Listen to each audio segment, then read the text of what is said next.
December 18, 1944. Somewhere over the frozen Belgian countryside, Oberleutnant Franz Becker's Messerschmitt Beif 109 screamed through the winter sky, trailing black smoke and the acrid stench of burning hydraulic fluid. The instrument panel before him had become a constellation of warning lights, each one representing another system failure, pushing him closer to a death he had accepted as inevitable the moment American P-51 Mustangs had torn through his squadron like wolves through sheep. His hands, steady despite the certainty of his fate, worked the control stick with the precision drilled into him through 3 years of Luftwaffe service.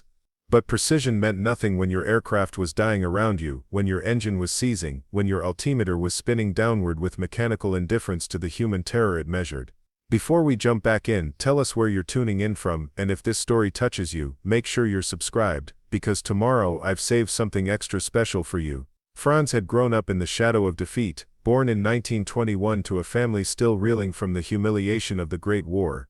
His father Johann Becker had returned from the trenches of Verdun with lungs scarred by mustard gas and a spirit broken by Germany's surrender. The Treaty of Versailles had stripped their nation of dignity, territory and hope, leaving behind a generation of men who saw their sacrifice rewarded with economic collapse and international contempt. Young Franz had learned to read using newspapers that screamed about the injustice of reparations, the betrayal of politicians, the stab in the back that had stolen Germany's rightful victory. The Becker family had lived in Cologne, in a modest apartment that overlooked the Rhine River.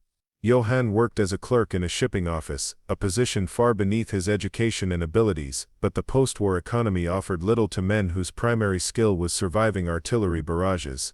Franz's mother Margrethe took in sewing to supplement their income, her fingers moving ceaselessly through fabric while her husband coughed through nights made sleepless by damaged lungs.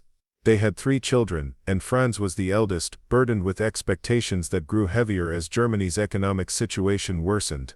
The hyperinflation of 1923 had been Franz's first education in national humiliation. He remembered his mother carrying a wheelbarrow full of Reichsmarks to buy a loaf of bread, the currency so worthless that wallpaper cost less than the money printed on it.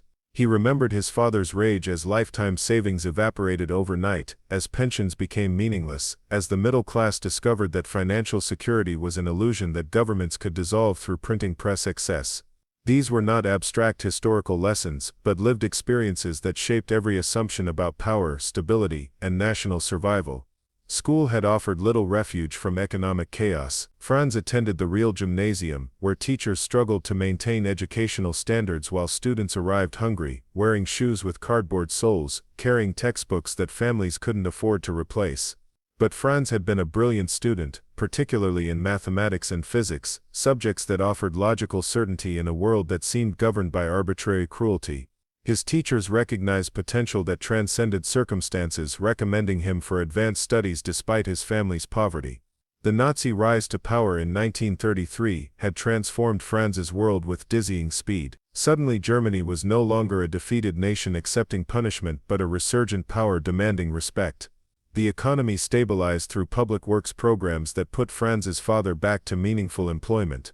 The military, forbidden by Versailles, began rebuilding with barely concealed defiance of international restrictions.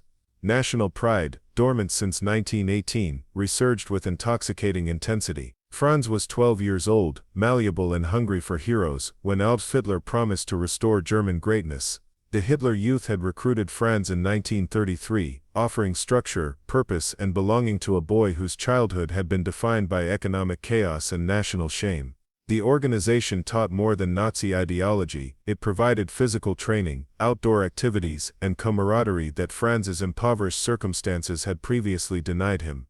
He learned to march, to camp, to navigate by stars, to maintain discipline under pressure.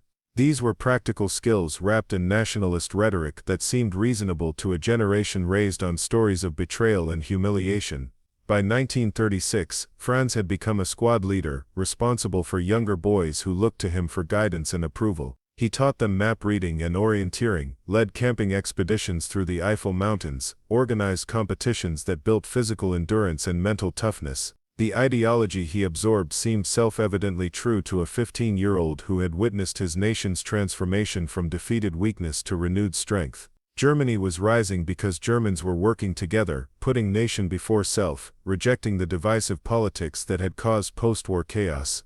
The Luftwaffe's public emergence in 1935 had captured Franz's imagination with immediate intensity. Germany was building an air force in direct violation of Versailles restrictions, and rather than facing consequences, the nation was being courted by foreign powers suddenly respectful of German military capability. Franz watched newsreels showing sleek Messerschmitt fighters performing aerobatics that seemed to defy physics, saw Heinkel bombers flying in perfect formation, heard Hermann Göring promising that German aircraft would protect the fatherland from any threat. Aviation represented modernity, technology, and national power combined in machines that literally rose above the mud and blood of his father's trench warfare. Franz applied to the Luftwaffe flight school in 1938, competing against thousands of candidates for limited positions. The selection process was rigorous, testing not just physical capability but psychological resilience, technical aptitude, and ideological commitment. Candidates underwent medical examinations that rejected applicants for minor imperfections, aptitude tests that measured spatial reasoning and reaction time, psychological evaluations that assessed courage and decision-making under pressure. Franz excelled in every category, his intelligence and Hitler Youth training combining to make him an ideal candidate for pilot training. Flight school at Schleißheim had been simultaneously the most demanding and exhilarating experience of Franz's young life. The training was designed to produce elite pilots through systematic elimination of those who couldn't maintain impossible standards. Students flew multiple sorties daily, learning aircraft handling, navigation, aerobatics and combat tactics through repetition that built muscle memory stronger than conscious thought. The washout rate exceeded 50%, with failed candidates reassigned to ground duties or bomber crews, positions considered less prestigious than single-seat fighter operations. Franz had discovered a natural talent for flying that transcended training and transformed into instinct. He could feel aircraft behavior through the control stick, sensing stall warnings before instruments registered danger, understanding aerodynamic principles through physical intuition that no classroom instruction could teach. His instructors noted this gift in evaluation reports, recommending him for fighter rather than bomber assignment, recognizing that some pilots possessed capabilities that couldn't be trained but only identified and refined. Preparing and narrating this story took us a lot of time, so if you are enjoying it, subscribe to our channel. It means a lot to us. Now back to the story. The academics had been equally challenging, requiring mastery of navigation, meteorology, aircraft systems and tactics. Franz studied engine mechanics until he could diagnose problems by sound alone, learned radio procedures until proper communication became automatic, memorized aircraft recognition silhouettes until he could identify enemy types at distances that reduced them to distant specks. This knowledge wasn't abstract but essential survival information in an environment where mistakes meant death rather than poor grades. Graduation in July 1939 had made Franz an officer in the Luftwaffe, a lieutenant assigned to Jagdgeschwader 52, one of the service's elite fighter wings. He received his wings and officer's dagger in a ceremony that emphasized honor, duty, and sacrifice for the fatherland. His parents attended, his father standing straighter than Franz had seen in years, pride overwhelming the chronic pain that had defined his post-war existence. For Johann Becker, his son's commission represented vindication, proof that German sacrifice had not been meaningless, that the next generation would restore what the previous generation had lost. The invasion of Poland in September 1939 had been Franz's introduction to actual combat, a transition from training exercises to lethal reality that killed several of his classmates during the first week of operations.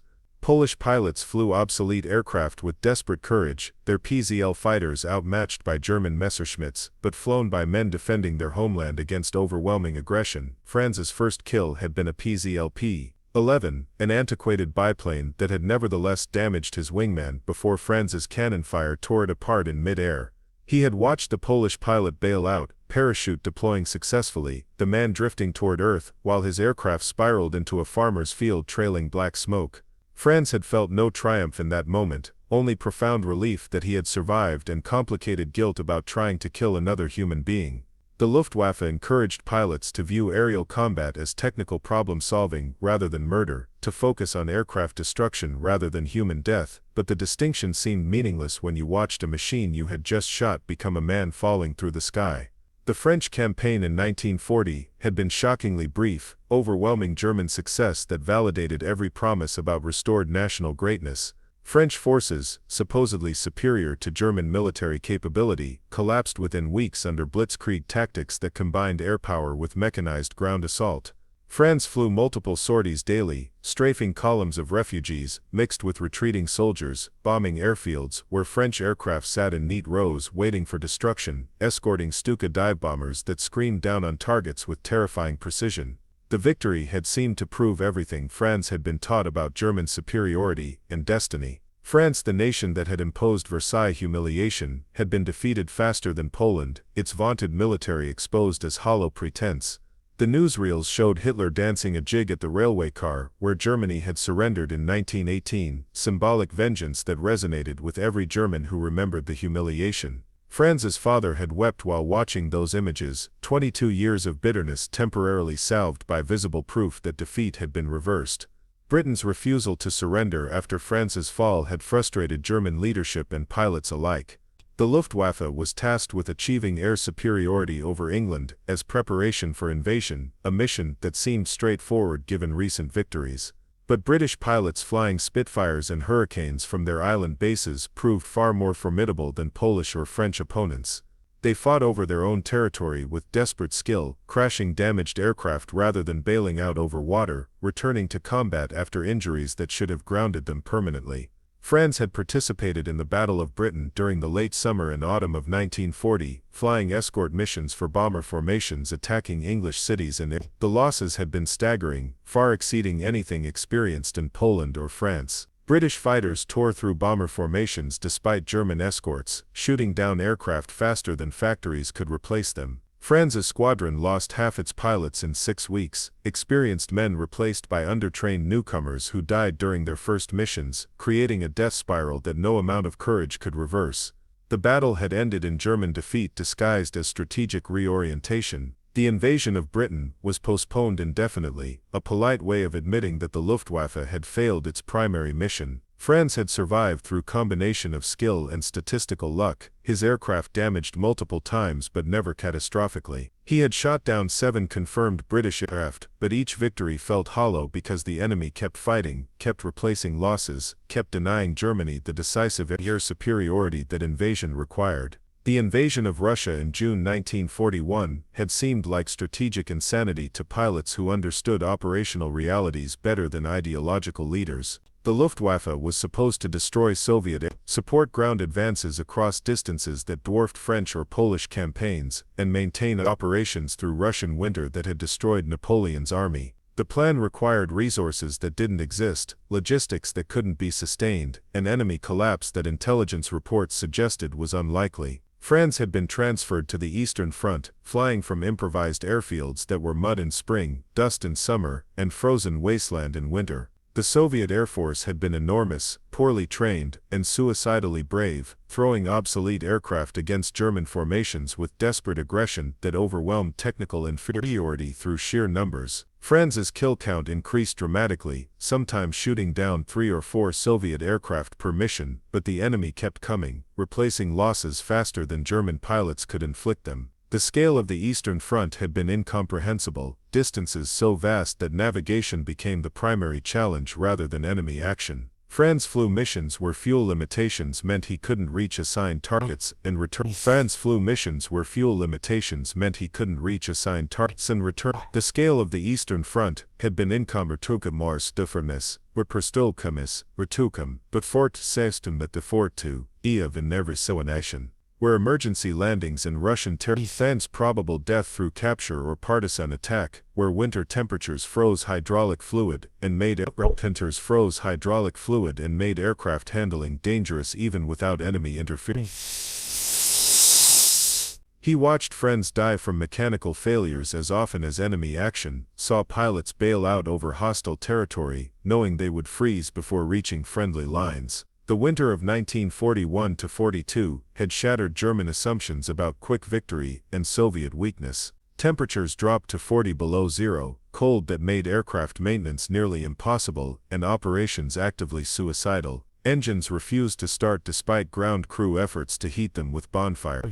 Weapons froze solid, hydraulics failed, pilots suffered frostbite inside heated cockpits. Russian forces counterattacked with winter-adapted equipment and tactics, pushing German lines back from Moscow, while Luftwaffe pilots flew reduced sorties because most aircraft were grounded by weather. Franz had survived that winter through careful risk management and luck that he understood was temporary. He had shot down 32 Soviet aircraft by spring 1942, earning recognition as an ace and promotion to Oberleutnant. But the victories felt increasingly meaningless as the strategic situation deteriorated. Germany was fighting on multiple fronts against enemies with greater resources and industrial capacity. The Luftwaffe was bleeding experienced pilots who couldn't be replaced by training programs designed for quick war rather than prolonged attrition.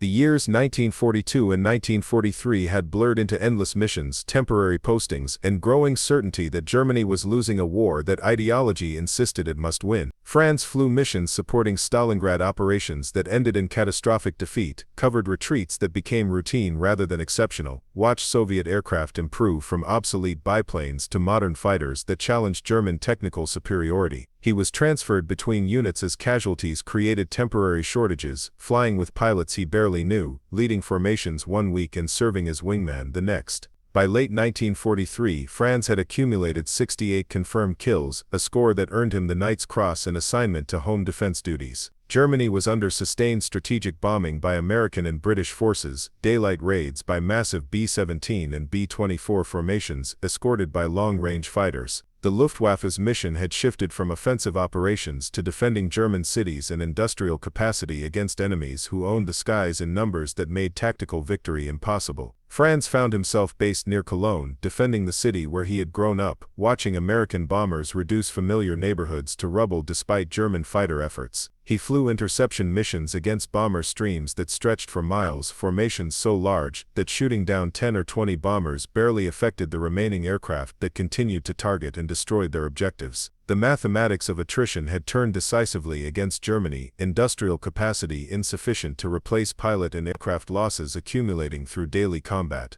The Allied invasion of Normandy in June 1944 had marked the beginning of Germany's final collapse, though propaganda insisted that secret weapons would soon reverse Allied gains. Franz had been transferred to France for ground support operations, strafing Allied troops, bombing supply columns, and flying escort for the remaining German bombers. But Allied air superiority was so complete that daylight missions became suicide, most sorties flown at dawn or dusk when visibility partially protected German aircraft from overwhelming enemy numbers. Franz's squadron had been reduced from 36 aircraft to 9 operational fighters by September 1944. Replacement pilots arrived with minimal training, some with less than 50 flight hours, unable to master combat tactics that required instinct developed through years of experience. Franz watched these boys die during their first missions, shot down by veteran American pilots flying superior aircraft in overwhelming numbers. He felt personally responsible for deaths he couldn't prevent, squadron leader obligations impossible to fulfill, when every mission meant probable casualties among pilots who shouldn't have been sent to combat. The squadron retreated into Germany as Allied forces advanced, operating from temporary airfields that moved weekly to avoid capture. Fuel shortages meant that operational aircraft often sat grounded, pilots unable to fly, not because of battle damage, but because gasoline was needed elsewhere. Spare parts became impossible to obtain, maintenance crews performing miracles to keep decrepit aircraft flying. Franz's personal Messerschmitt had been patched and repaired so many times that it bore scars from dozens of combat encounters, held together by ingenuity rather than proper replacement components. December 1944 brought Germany's final offensive gamble in the Ardennes, an operation that propaganda called a decisive counterattack, but pilots understood as desperate exhaustion of remaining resources. The Luftwaffe was ordered to provide maximum air support, throwing every operational aircraft against Allied positions regardless of pilot experience or weather conditions. Franz had flown 3 missions on December 17, each one encountering overwhelming American air resistance, losing 2 wingmen to P-51 Mustangs that seemed to materialize from clouds with lethal precision. The mission on December 18 was supposed to be a fighter sweep, clearing American aircraft from airspace over German ground positions. Franz led a formation of 6 Messerschmitts, half the pilots barely trained teenagers who should have been in advanced school, rather than combat operations. they encountered a formation of 12 P-51 Mustangs at 15,000 feet, American fighters that immediately dove to attack with coordinated precision that spoke to training superiority and combat experience. The engagement had been brief and catastrophic. Franz's wingman died in the first pass, his aircraft disintegrating under 50 caliber machine gun fire that tore through aluminum skin like paper. 2 more German fighters went down within seconds, young pilots unable to execute defensive maneuvers that might have saved them. Franz fought with desperate skill, maneuvering his aircraft through aerobatic sequences that temporarily confused The engine had seized first, bearings destroyed by cooling system damage that caused catastrophic overheating. Then hydraulics failed, making control surfaces barely responsive to stick inputs. Franz watched oil pressure drop to zero, knowing that gliding toward German lines was his only survival option. But American fighters pursued him like wolves following wounded prey, continuing to fire until his aircraft was so damaged that further shooting was unnecessary. He was going down, the only question being whether he would survive the landing or die in the crash. Franz aimed for an open field visible through the smoke filling his cockpit, snow-covered farmland that might provide soft landing surface if he could maintain some control during descent. The ground rushed up with terrifying speed, his airspeed higher than safe for crash landing but insufficient altitude remaining for further adjustments. He braced for impact, hands tight on the control stick, mind clear despite the certainty that he was probably about to die in fire and twisted metal. The Messerschmitt hit the frozen ground at nearly 200 kilometers per hour, landing gear collapsed on contact, the aircraft skidding across the snow in a spray of ice and torn earth. Franz's head slammed against the canopy despite his heart stars exploding across his vision. The aircraft spun twice before stopping, coming to rest in a farmer's field now marked by a long scar of disturbance and scattered wreckage. Franz sat stunned for several seconds, unable to process that he had survived. Blood ran down his face from a gash above his left eye. His ribs screamed with pain, suggesting fractures, but he was alive, conscious, capable of movement, despite injuries that might have been fatal under slightly different circumstances. The cockpit filled with smoke from electrical fires, galvanizing him to action despite pain that made every movement agony. He released his harness with shaking hands, pushed open the damaged canopy with shoulder strength that sent white-hot pain through his torso. The cold December air hit his face like a physical blow, shocking but clean, washing away the smoke and confusion. Franz pulled himself from the cockpit, falling onto the wing and then rolling into the snow, putting distance between himself and the aircraft in case fuel tanks exploded. He lay in the snow for a moment, staring at the gray December sky, processing the transition from combat pilot to downed enemy in occupied territory. His training covered this scenario in theory, but theory meant nothing when you were actually living it. He was supposed to evade capture, make his way back to German lines, continue fighting for the fatherland. But his ribs were probably broken, his head was bleeding, and he had no idea where German lines currently were in this constantly shifting battlefield. Franz forced himself to his feet, swaying slightly from pain and shock.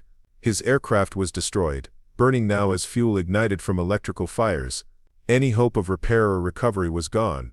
He needed to move, to find shelter, to avoid capture by enemy forces who would arrive soon to investigate the crash. He started walking, each step sending pain through his damaged ribs, heading in a direction he hoped was toward German positions. He made it perhaps half a kilometer before American soldiers appeared, materializing from a tree line with rifles pointed at his chest. Franz raised his hands slowly, the universal gesture of surrender, watching these enemy soldiers approach with wariness appropriate to encountering a potentially dangerous opponent. They were young, probably his age or younger, wearing winter uniforms and carrying weapons with casual competence that spoke to combat experience. The sergeant in charge was a stocky man with a Brooklyn accent that Franz barely understood through his limited English. The American searched him efficiently for weapons, finding only a Walther pistol that he removed with professional caution. Other soldiers zip-tied Franz's hands behind his back, not roughly but firmly, establishing control without unnecessary violence.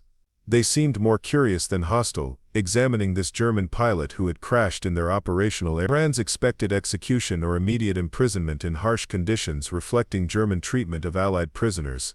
Instead, the Americans offered him a canteen, gestured for him to sit on a fallen log, called for a medic to examine his head wound. The medic, A young man with gentle hands and southern drawl cleaned the gash above Franz's eye, applied sulfa powder to prevent infection, wrapped gauze around his head with careful competence.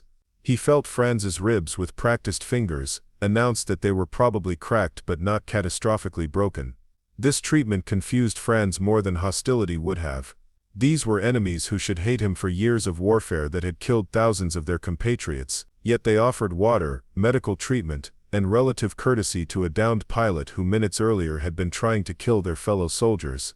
The disconnect between expected treatment and actual behavior suggested fundamental differences in military culture that Franz's training had never addressed. The Americans transported him to a field headquarters established in a liberated Belgian village, riding in the back of a truck with two guards who shared cigarettes and made awkward attempts at conversation despite language barriers.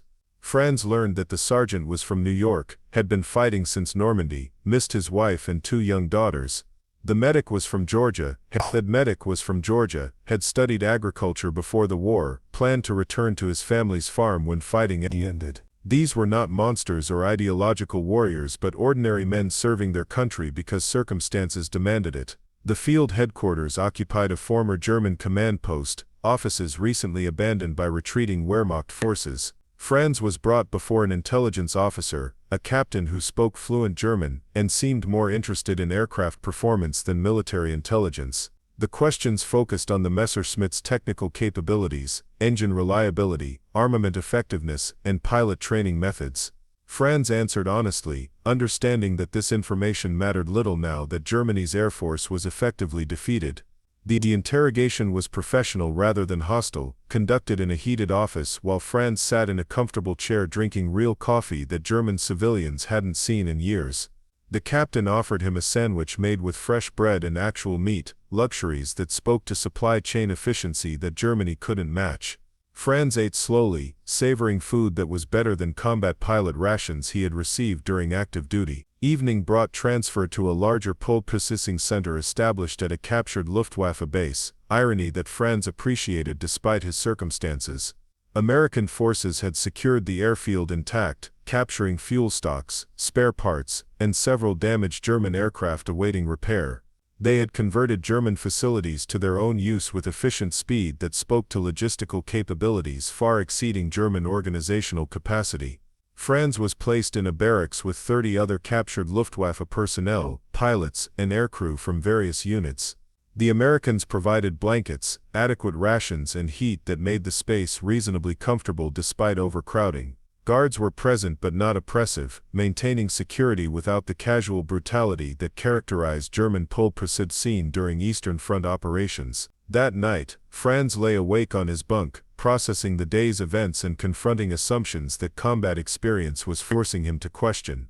He had been taught that Americans were soft, decadent, incapable of sustaining warfare against determined German resistance. Yet these same Americans had achieved total air superiority, destroyed Germany's industrial capacity through sustained bombing, and were now advancing into German territory against increasingly desperate resistance. Their treatment of prisoners suggested confidence and strength rather than weakness, ability to maintain discipline and humanity simultaneously.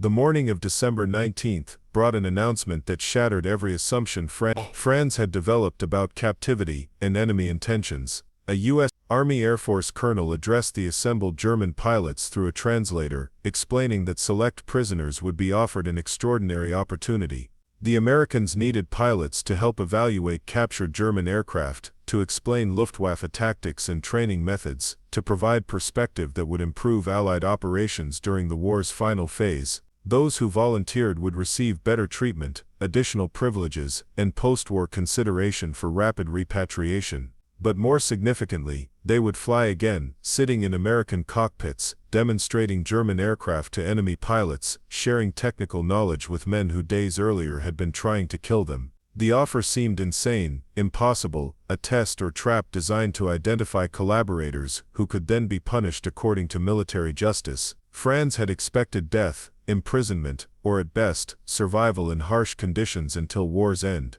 Instead, he was being offered something that seemed to transcend normal military logic. The Americans wanted him to fly not as prisoner performing forced labor but as technical consultant sharing professional expertise. They were proposing cooperation rather than exploitation, suggesting that former enemies might work together toward mutual understanding. The colonel's speech emphasized that participation was voluntary, that refusing would not result in punishment or disadvantage. This alone was revolutionary to Franz, whose military experience involved orders that could not be questioned and refusal that meant court-martial. The Americans were treating captured enemies as rational individuals capable of choice, trusting that some would accept an offer that benefited both captor and captive. Franz raised his hand. The selection process happened within hours, American efficiency that contrasted sharply with German bureaucratic delays Franz had endured throughout his military service. A technical officer interviewed him privately, assessing his flight experience, aircraft knowledge and English language capability. Franz's record spoke for itself: 68 confirmed victories, Knight's Cross recipient, combat experience spanning 5 years across multiple fronts. His moderate English, learned in gymnasium before the war, was sufficient for technical discussion even if conversational fluency remained beyond his grasp. By afternoon, Franz found himself standing beside a captured Messerschmitt Bf 109 G6, his former squadron's aircraft type, now wearing American markings and surrounded by enemy pilots examining every detail with professional curiosity. Major Robert Henderson, a P-51 squadron commander from Texas, approached with a directness that Franz found simultaneously refreshing and unsettling. Henderson had shot down 17 German aircraft, making him an ace whose skill Franz respected even as former enemy. Henderson explained the arrangement with straightforward clarity that left no room for misunderstanding. Franz would demonstrate the Messerschmitt's capabilities, explain German tactical doctrines, answer technical questions honestly. In return, he would receive officers' quarters rather than enlisted barracks, better rations, freedom of movement within the secure area, and opportunity to fly American aircraft once trust was established. The major emphasized that this was professional exchange between pilots, not collaboration against Germany or betrayal of military oaths. Franz conducted his first demonstration flight on December 20th, climbing into a cockpit that felt familiar despite American maintenance and unfamiliar markings. The ground crew watched with obvious curiosity as he performed pre-flight checks, their professional interest transcending national boundaries. He started the Daimler-Benz engine, feeling the familiar vibration through the airframe, listening to mechanical sounds that had been constant companions throughout years of combat operations. The takeoff roll felt strange without immediate concern about enemy fighters or mission objectives. Franz climbed to 5,000 feet over the Belgian countryside, performing aerobatic sequences that demonstrated the Messerschmitt's capabilities and limitations. He executed barrel rolls, splits maneuvers, high G turns, and mock attack runs, while Henderson flew chase in a P-51, observing handling characteristics that intelligence reports had described, but pilots needed to witness directly. After landing, Franz spent 2 hours answering questions from American pilots who gathered around the Messerschmitt with undisguised fascination. They asked about engine management, fuel consumption, armament reliability, visibility limitations, and combat tactics. Franz answered with technical precision, finding unexpected satisfaction in sharing knowledge with professionals who appreciated the engineering and skill involved in aerial warfare, regardless of which nation had produced specific aircraft. The discussions revealed that American pilots respected German aircraft design and pilot training even while fighting to destroy both. They asked intelligent questions demonstrating thorough preparation and genuine desire to understand enemy capabilities rather than dismiss them through propaganda simplification. Franz recognized that these men were professionals who separated tactical analysis from ideological hatred, capable of admiring enemy skill while remaining committed to defeating it. Henderson invited Franz to examine the P-51 Mustang, offering reciprocal technical education that seemed revolutionary to someone trained in rigid military hierarchies.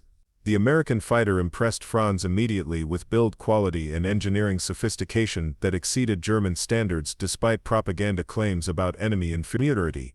The cockpit was spacious, instruments were clearly arranged, controls responded smoothly without the mechanical roughness that characterized late-war German production.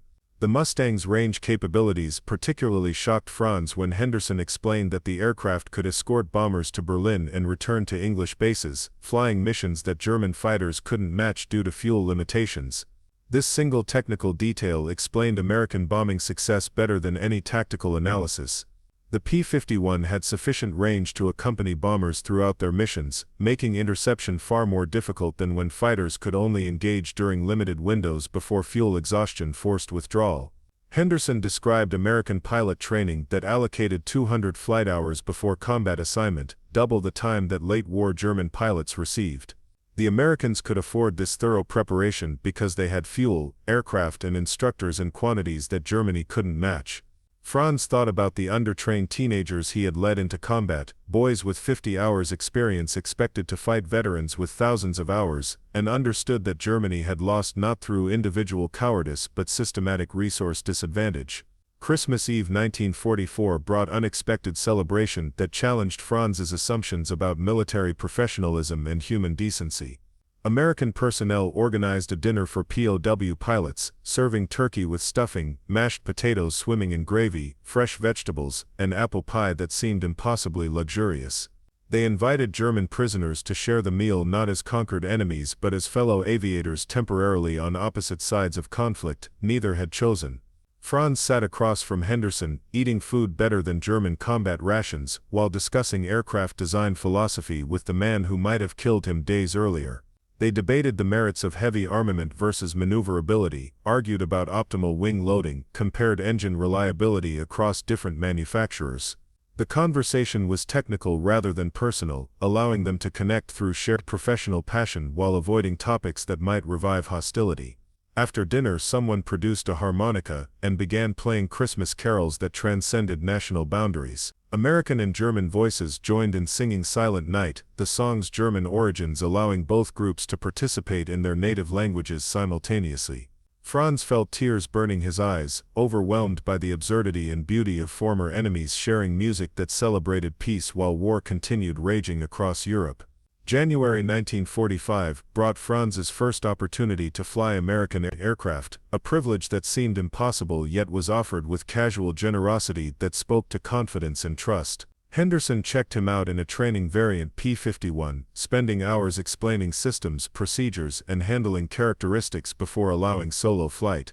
The American's instruction was patient and thorough, treating Franz as a student pilot rather than captured enemy, demonstrating teaching skill that rivaled the best Luftwaffe instructors Franz had known. The first flight in a Mustang revealed capabilities that explained American air superiority more effectively than any intelligence briefing. The aircraft accelerated smoothly, climbed rapidly, maneuvered responsively, and flew with stability that made formation flying effortless. The engine ran with mechanical reliability that German power plants rarely achieved, the fuel system provided range that eliminated tactical limitations, the cockpit visibility exceeded anything Franz had experienced in German fighters. Franz flew circuits around the airfield, practicing takeoffs and landings, feeling the aircraft respond to his inputs with precision that seemed almost telepathic.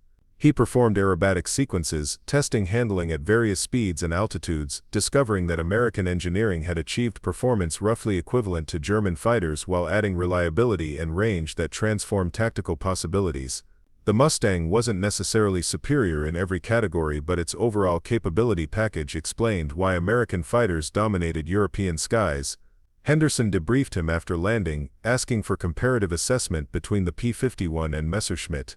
Franz answered honestly, explaining that German fighters maintained slight advantages in rate of climb and instantaneous turn rate, but these tactical benefits were overwhelmed by American advantages in range, reliability, and industrial production capacity. The Americans could field 20 fighters for every German aircraft, maintain them properly with abundant spare parts, and replace combat losses faster than Germany could inflict them.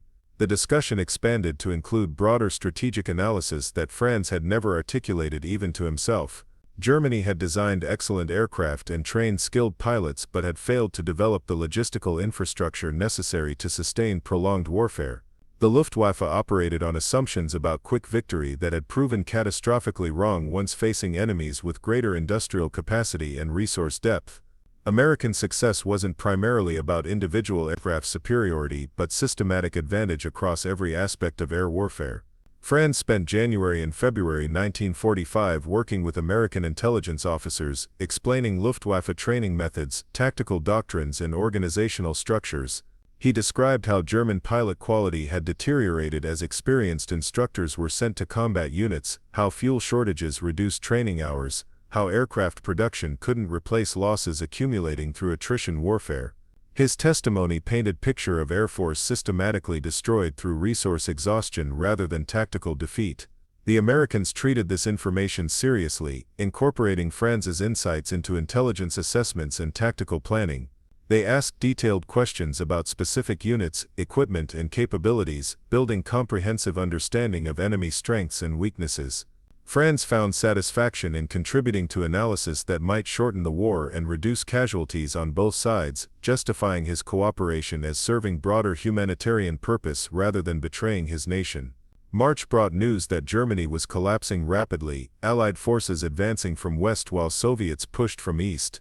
Franz learned that Cologne had fallen, his childhood home now occupied by American troops. He wondered about his family's fate, whether his parents had survived bombing and ground combat, whether his younger siblings were alive. The uncertainty was torture, but American officers promised to help locate his family once hostilities ended. Henderson approached Franz in late March with an extraordinary proposal. The Americans were establishing a post-war technical intelligence unit that would evaluate captured German aircraft and technology. They wanted Franz to continue working with them after Germany's surrender, sharing his expertise in exchange for assistance reuniting with his family and avoiding Soviet captivity. The offer included eventual emigration to the United States if he desired, opportunity to work in American aviation industry, applying skills developed during his Luftwaffe circled. Franz accepted without hesitation, recognizing that this represented survival and hope in circumstances where both had seemed impossible. He had expected death or harsh imprisonment but instead found respect, opportunity, and chance to help rebuild rather than continue destroying. The Americans had demonstrated that former enemies could cooperate toward mutual benefit, that professional respect could transcend national hatred, that individuals could choose different paths than their governments had forced upon them. Germany surrendered on May 8, 1945, ending 6 years of war that had devastated Europe and killed millions. Franz watched American soldiers celebrate victory with relief rather than triumphalism, men who were grateful that fighting had ended rather than jubilant about defeating their enemies.